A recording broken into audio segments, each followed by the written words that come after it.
What I saw with these orca was off the scale. This one female adult orca came in and, was sort of checking me out.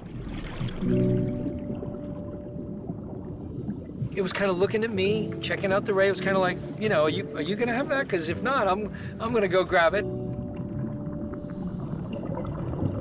And then just sort of picks it up and almost poses for me. He just kind of lifts her head up. It was really remarkable. Well, I was based in Tuticaca with Ingrid Visser. We had 9 or 10 days, which is nothing, to try to capture whale behavior. But yet, to have this moment where she drops it in front of me, and then it was just extraordinary. I've been diving for over 40 years and never had anything quite like that. One of the things I was asked was, what place on planet Earth gives me hope for the future? And I said the Poor Knights Island. That was where I first saw the possibility of marine conservation.